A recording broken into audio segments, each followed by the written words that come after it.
Goeiemiddag, ek wil graag vir julle uitnooi na ons Pinksterweek.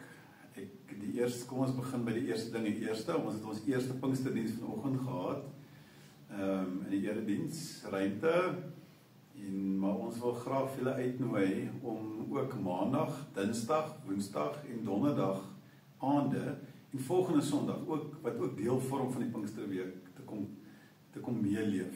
En die belangrikheid vir ons is dat julle sal verstaan oor kom ons Pinkster. En as julle nou vanoggend se diens se video kyk, waarvan ons die link sal byvoeg, dat julle dit met vrymoedigheid sal kyk en 'n bietjie sal luister oor hoekom moet jy hierdie jaar deel wees van Pinkster. Pinkster is 'n tyd van geestelike verdieping. Weer om 'n bietjie na te dink oor hoekom is ek as gelowige betrokke by die kerk? Wat is my verantwoordelikheid? En die tema van hierdie jaar is dan nou, hoe kan ek 'n egte Jesus gesentreerde, hoe kan ons 'n egte Jesus gesentreerde liefdesgemeenskap wees? En ons gaan daaroor diep nadink.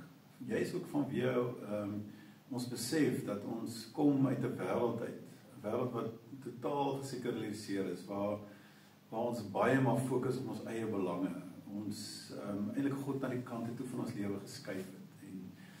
Waar ons eintlik in verhoudings baie op ons die transaksionele verhoudings is, waar ons in die verhouding aan het omdat dit vir ons eie voordeel het.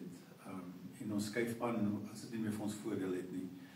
En dat ons eintlik in ons hele gemeenskap, waar ons altyd 'n baie noue gemeenskap was en verstaan het dat ons mekaar nodig het, nou eintlik op eie klein eilandjies van onsself leef. En dis wat Paulus kom waarsku in vanoggend se preek, dat ons die gawes nie verstaan, dat ons gawes vir mekaar gegee is, dat ons na mekaar moet draai en mekaar moet bedien en die koninkryk in die wêreld moet dien met God se gawes. So, om 'n egte Jesus gesentreerde liefdesgemeenskap te wees is vir ons baie belangrik. En ek wil julle regtig daarna toe uitnooi. Sondag, maandag aand gaan oor ons is 'n pelgrimsgemeente. Ons is familie, ons is 'n huishouding wat by mekaar hoort en vir mekaar behoort lief te wees. Ons dinsdag aand praat ons oor 'n pelgrims as unieke reisgeselskap waarna ons op reis is, wat ons leer en hoe ons ook kan leer uit die verhale van ander gelowiges wat ons vooruit gegaan het. Woensdag aand praat ons oor pelgrims wat aanbid, wat vir mekaar bid en 'n aanbidding voor die Here bring, maar waar ons verstaan dat dit eintlik oor God gaan en nie oor onsself nie. Donderdag praat ons oor pelgrims wat dien, en dat ons eintlik leef weg van onsself af in 'n missionale fokus waar ons verstaan dat ons verantwoordelikheid teenoor die wêreld wat binne ons leef. En dan volgende Sondag wat ons dan saam afsluit om te weet maar dat ons eintlik 'n unieke gemeenskap is. Nou elke aand, maandag aand, dinsdag aand, woensdag aand, donderdag aand word ingeklee met 'n lekker saam eet van 5:15 af by Cup of Life.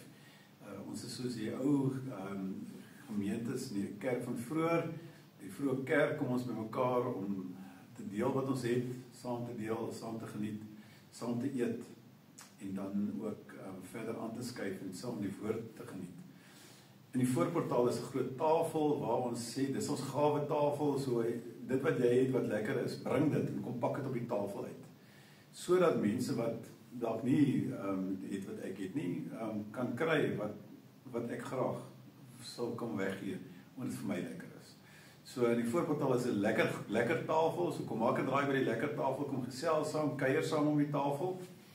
En dan is dit ook belangrik dat julle weet dat ons in elke aand se diens, dit gaan 'n uur wees van 7 tot 8, gaan ons saam sing, ons gaan saam die woord lees, maar bovenal ons gaan ook saam stil word. So ons het ook 'n stilte oefening wat deel is van elke aand. So kom groei in jou geloof, kom verdiep in jou geloof. Dis waarna ons jou uitnooi tydens Pinkster. En mag die Here vir jou dit op jou hart lê om te kom en saam met medegelowiges ook mee te groei in jou geloof en ons visie op die koninkryk. Mag die Here julle seën. Sien julle dan in die week en dan ook volgende Sondag. Alles wat mooi is.